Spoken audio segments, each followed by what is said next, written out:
사도 바울은 지금 로마서 9장부터 9장, 10장, 11장 이스라엘의 문제에 대해서 얘기를 하고 있습니다. 유대인의 문제, 하나님께서 본래 택하신 백성 이스라엘은 그럼 어떻게 되는 것인가? 이스라엘에게 주셨던 그런 모든 약속, 하나님이 구약 성경, 구약 시대 때 이스라엘 백성들에게 주셨던 모든 제사제도, 언약, 율법, 그런 것들은 다 아무것도 아닌가 하는 것에 대해서 지금 설명을 해주고 있습니다. 그러면서 이스라엘 민족이 받은 은혜가 참 큰 것이고 그들이 받은 축복은 작은 것이 아니다라고 먼저 얘기한 다음에 6절에 이렇게 말씀하는 겁니다. 하나님의 말씀이 폐하여진 것 같지 않도다라고 말씀합니다. 하나님의 말씀이 구약 성경에서 주신 하나님의 말씀이 무효가 된 것이 아니라는 거예요. 유대인에게 율법 주시고 언약 주시고 그 모든 것을 이제 완전히 뒤집고 완전 무언가 새로운 걸 만드시는 것은 아니라는 거예요. 그들에게 아브라함 때부터 주셨던 그 모든 언약은 그대로 있는 겁니다. 예수 그리스도 안에서 구원을 이루시면서 이스라엘 백성들에게 하신 그 구약에서 하신 말씀은 다 없어졌는가? 그것이 아니다. 폐하여진 것은 아니다. 라는 것을 말씀하는 겁니다.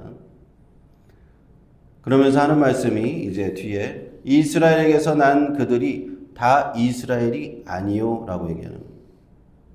유대인들이 그때까지 사도 바울과 같이 생각했던 것은 무엇이냐면 지금도 마찬가지지만 자신들은 선택받은 민족이라는 강한 그 선민사상이 있죠.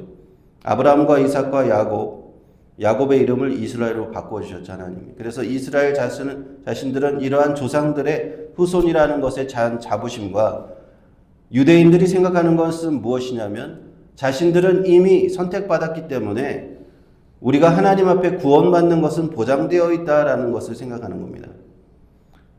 즉 쉽게 말해서 나는 이미 이스라엘 백성으로 태어났기 때문에 자동적으로 나는 구원받는 것이지 라고 생각했던 게 유대인들의 믿음이에요. 그러나 그것을 바울은 정면으로 뒤집는 겁니다.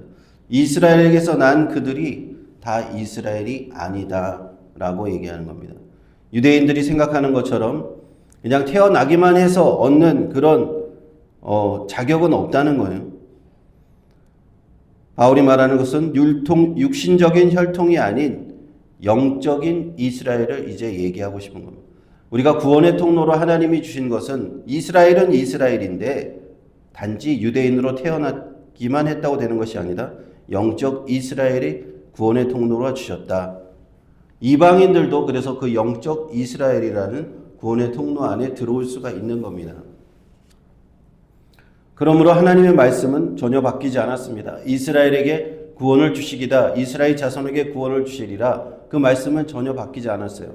구약 성경의 그 말씀은 그대로 이어질 수 있는 겁니다. 다만 유대인들이 생각했던 그 혈통적으로 나는 조상이 이스라엘 유대인 조상이어야만 아브라함이 내 조상이어야만 구원받는다는 것의 의미만 달라졌을 뿐이에요. 그것을 설명하기 위해서 7절부터 사도 바울은 이렇게 얘기합니다. 또한 아브라함의 씨가 다 그 자녀가 아니라 오직 이삭으로부터 난 자라야 내 씨라 칭하리라 하셨으니 아브라함부터 출발해서 사도 바울은 설명을 해주는 거예요. 창세기 21장 12절 말씀에 아브라함의 씨가 다 그 자녀가 아니라 이삭으로 나타난 자가 씨다. 이 애굽 여인 하갈이 있었죠. 하갈의 후처와 그 아들 이스마엘이 있었습니다. 그런데 하나님께서는 아브라함의 씨가 다 그 자녀가 아니다. 약속은 이삭으로부터 나온다라고 말씀한 겁니다. 그래서 아브라함의 자녀라고 해서 다 되는 게 아니었던 거예요. 구약 시대에서부터 영적인 의미에서부터는 아브라함이 자손이 된다고 해서 그냥 아브라함의 후손이 된다고 해서 되는 것이 아니라 하나님의 약속이 있어야지 되는 것이었습니다. 8절에 보니까 이렇게 되어 있죠. 8절에 곧 육신의 자녀가 하나님의 자녀가 아니라 오직 무엇의 자녀가? 약속의 자녀가 씨로 의심을 받는다라는 말씀이 그래서 나오는 겁니다. 아브라함의 혈통은 분명 이스마엘도 아브라함의 혈통이에요. 아브라함이 아버지잖아요. 그런데도 그 자녀가 약속의 자녀가 아니라 오직 이삭에 통한 자녀만이 하나님의 자녀가 됐다. 그래서 중요한 것은 족보가 아닌 거예요. 약속이 아닌 거, 족복이 아닌 것이고, 중요한 것은 약속이고, 중요한 것은 내가 어떤 혈통을 받았던 것이 아니라 하나님의 은혜의 약속이 내가 있느냐는 것이 더 중요하다. 그래서 9절에 보면 약속의 말씀은 이것이라 명년 이때에 내가 이르러니 사라에게 아들이 있으리라 하셨습니다. 아브라함이 받았던 하나님의 말씀은 이스마엘도 분명히 아브라함의 너의 자손이지만 약속의 말씀은 그에게로 가는 것이 아니라 사라를 통해서 난 아들 이삭을 통해서 된다. 당시에 사라와 아브라함은 나이가 많았죠. 나이가 많은, 그냥 보통 많은 정도가 아니었습니다. 100세가 되었기 때문에 아브라함이 인간적으로는 도저히 아이를 낳을 수 없는 때잖아요. 요즘에 젊은 청년들이 결혼 정년기에 있는 사람이 여자 나이가 35살만 넘어도 결혼을 기피하는 현상이 많다고 합니다. 아이를 못 낳을 수도 있기 때문에. 아브라함과 사라는 도저히 아이를 낳을 수 없는 때에 하나님이 그에게 약속을 주셨고 기적과도 같이 기적으로 하나님의 초자연적인 개입으로 인해서 그런 상태에서 그에게 낳은 아들 이삭을 통해서 하나님은 약속의 말씀을 주신 겁니다. 그리고 이제 그 다음에 이삭대로 넘어갑니다. 또 다시 10절에 보면 이뿐 아니라 또한 리브가가 우리 조상 이삭 한 사람으로 말미암아 잉태하였는데, 이제는 한 세대 내려가서 이삭과 리브가에 대해서 얘기하죠. 리브가가 쌍둥이를 잉태하였습니다. 리브가가 이삭을 인해 쌍둥이를 잉태하였는데 에서와 야곱을 잉태하였죠. 그러면서 분명히 두 사람은 부모가 같아요. 아버지는 이삭이고 어머니는 리브가입니다. 그런 의미에서 보면은 이스마엘과 이삭과는 또 다르죠. 이스마엘은 엄마가 달랐잖아요. 그래서 엄마가 다르기 때문에 뭐 차별받을 수도 있다라고 생각할 수도 있는데, 분명히 에서와 야곱은 한 부모의 자녀란 말이에요. 그리고 에서는 형으로 태어났고 먼저 태어났고 보통은 형이 더 축복을 받는데 하나님의 약속은 에서가 아닌 야곱에게 주어졌다라는 얘기입니다. 야곱의 후손들에게 주어졌다는 얘기예요. 그것도 그 사람들이 그 에서와 야곱이 태어나기도 전에 이미 약속의 말씀이 주어졌어요.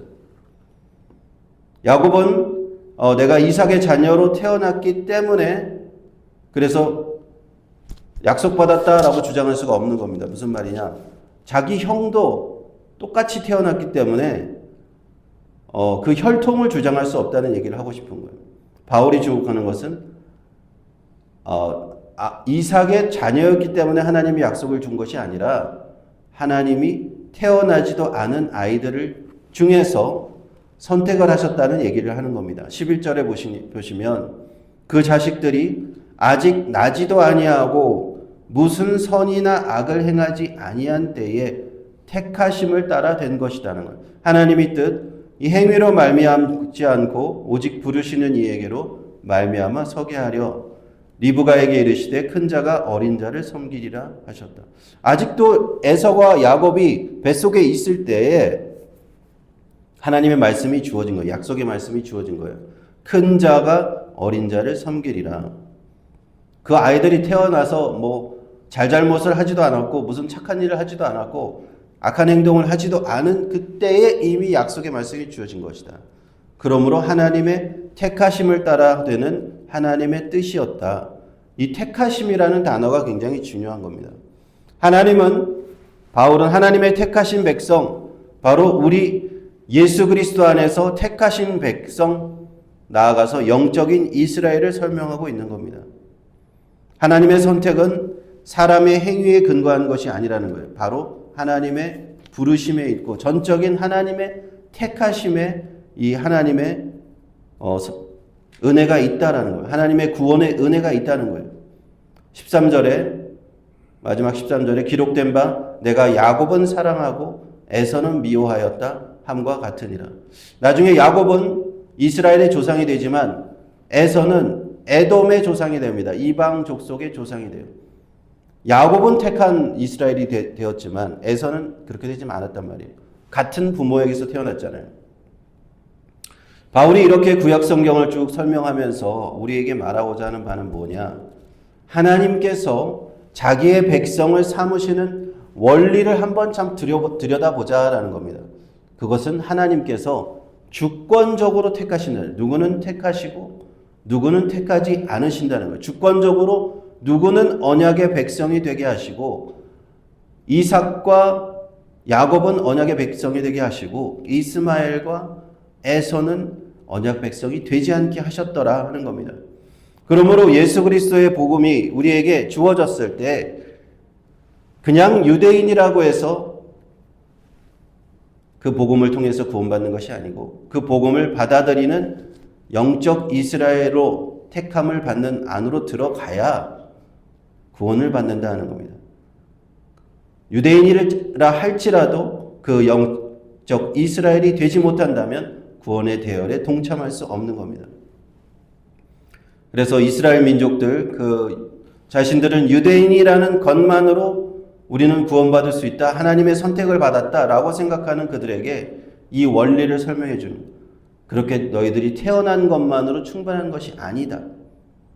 이스마엘도 그렇게 태어났었고 에서도 태어났었지만 약속의 자녀가 되지 못하지 않았느냐. 너희들이 유대인이 된 것만으로 충분하다고 생각하면 안 된다. 하나님의 구원의 길은 오직 은혜로 되는데 오직 택하심으로 되는데 예수 그리스도를 통해서 우리에게 오시는 것이다 하고 이제 바울은 우리에게 가르치고 있는 겁니다.